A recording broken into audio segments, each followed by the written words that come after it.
Futures trading involves risk and is not suitable for all investors. Content provided in this segment is meant for educational purposes and is not a solicitation to buy or sell commodities. Hello, everybody. Welcome back to another episode of Tech Talk. I am Cody. This is Andy from Chicagoland. No, sorry, Wheaton, to be specific. Wheaton. It's actually going to be just the two of us today after our last week's mashup with Jake and Jim that got a lot of rave reviews. So people were very excited about that. Yeah, I got to cool myself off after that. That was getting hot. It was good. We're definitely going to have to do that one again. People really enjoyed it. They gave some great insights to the charts that we were talking about. But until then, it's just me and you, buddy. No, that's okay. You know, all the important people are here right now. That's right. Well, I'll tell you what I need to do, though, is I need to get a hat. I need to get a cowboy hat, one of those. You do. So when I flick up and then forward. So, I mean, you got all the cool accessories. You got cowboy hats. You got hammers. You heard the hammer was making an entrance. State thing back there. I heard the hammer's getting charged up right now. We're getting ready to roll. All right. Should we get into it? We should. Let's get into this thing. Let's do it. All right. May Class 3. The volatile monster. What a ride this bad boy's been. What do you think here? We were talking Elliott Wave. I still believe the Elliott Wave theory is in play. And I'll be honest, the way that I have mine drawn, if that is true, 1880 is where my Elliott Wave tops out at. So this is about wave 4. Yep. Which would then you'd want to take the last one and kind of just lay it on there, right? Which would then, to your point, take us right around there. There you go. 1880, $19. That is exactly what I have drawn. And I think, check out Bases Loaded with Joe Schmidt. He will be able to give a little bit more insight. But May is a 5-week pricing month, right? 5-week month. And what are we on? We're on week 2 right now. This is Thursday, the 25th. So we're on week 2. This one's tough. I mean, first of all, the volume and the volatility has just been outrageous. I think I was on the train yesterday at a little after 8 a.m. Central Time, and we were already down 60 points. Right. And, here we are, cash was unchanged today. Yeah, cash was unchanged today. May is a premium, and yet we're 45 higher. We're higher now than when we were before and during cash. This is definitely a very interesting one. It seems like there's been a lot of news too with I think we saw, some of the recent news about avian flu and milk in grocery stores. And is that going to cause demand destruction? And it seems like there's a lot of headline news coming up. But, to your point, I certainly would agree with what you're talking about with Elliott Wave. And if we just can measure this high right there, right? And now we took a shot at getting through it, couldn't do it. If we do it again, this could just get kind of nasty here, right? To the upside. And I don't think you need a whole lot out of cheese to really do that, right? In terms of let's say we climb to $1.80, which is only another nickel away. I think that's when you start to get that trade. I guess the question is, let's say we go trade $19. Are you a seller of that? Or are you? I would be, because if you look back at October and November, I think the high that we didn't settle here, but the high that we tested was $18.95. I think if you get to $19, you've got to look at being a seller at that price. Now you're putting in contract highs for a month that is at that point probably going to be 50% priced, give or take. If not more, yeah. And so you're talking about this high over here. Yep, exactly. Okay, yeah. I mean, what's interesting yesterday too, I think you pointed out for our chat, the open interest in May from yesterday went down. That would suggest people getting out of longs too, right? If we're going to settle lower, open interest goes down. It doesn't necessarily facilitate some of the, or I should say confirm the price action. So tomorrow's open interest will be certainly interesting, but here we've already closed for the day in terms of where we'll settle. So if you just look at today's candle relative to yesterday, that is totally engulfing. Yes. We completely engulfed yesterday's open and close, right? It's the body of the candle. That's an open higher tomorrow. We could be off the races. It's also interesting. ADPI right around the corner, conference in town. So always some fireworks in and around that time. But yeah, technically speaking, I mean, you basically this was big volume that we're trying to change hands. We engulfed yesterday's price action, did it on unchanged cheese, and now we're climbing right back to former highs. So this is looking good. I hear what you're saying about this Elliott Wave thing, man. If I'm not mistaken, I think it was Monday, our coworker Kevin let us know that May had the most traded contracts in one day of all time, right? We were up above 2,000, I believe. Yeah, I think it was 2,100. Yeah. Setting records. Yeah, we were setting records. And even today, we've traded 1,100.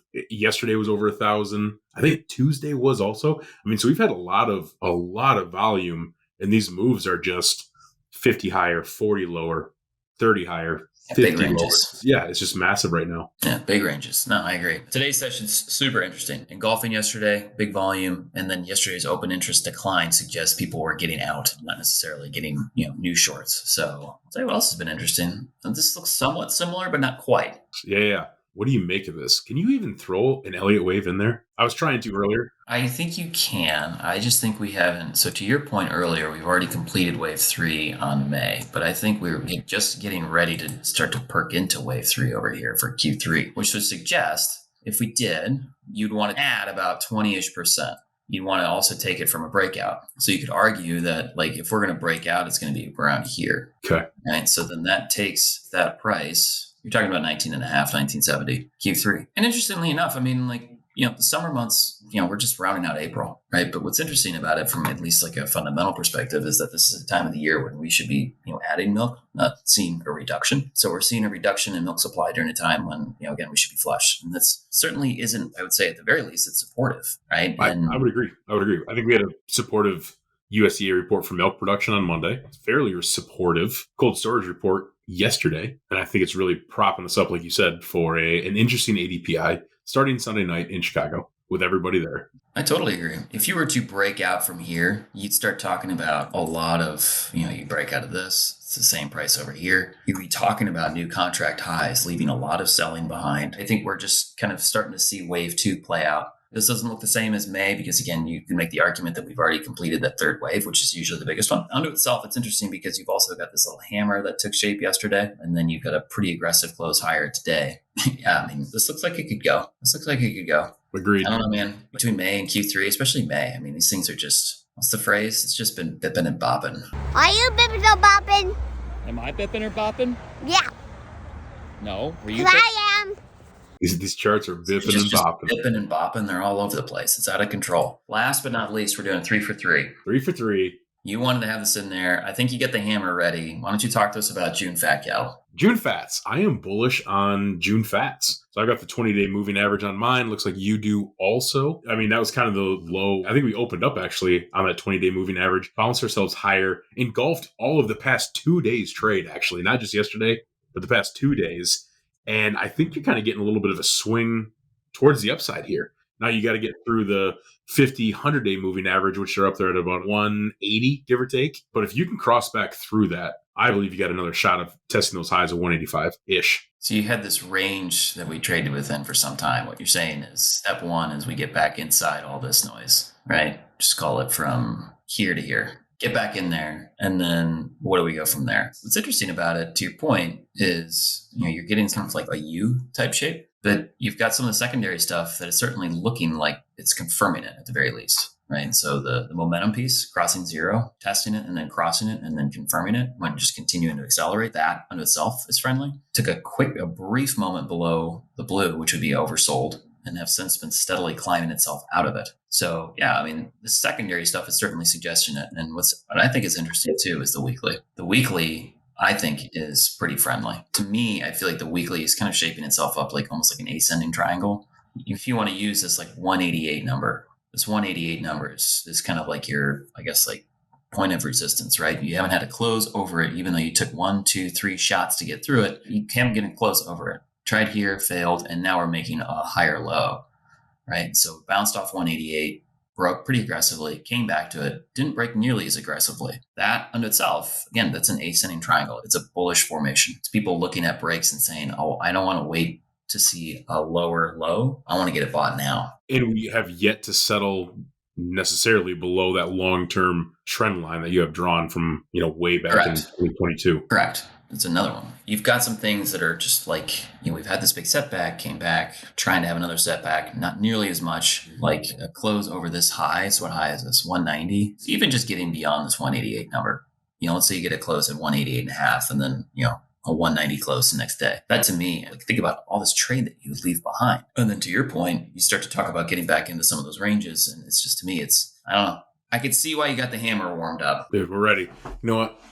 It's a good segue into it. I think fats are definitely a buy at this point in the game. Give me a little bit more strength. I don't want to shake the table too much. Last time I almost broke my camera. Paige almost had to order me a new camera and a computer. That's all right.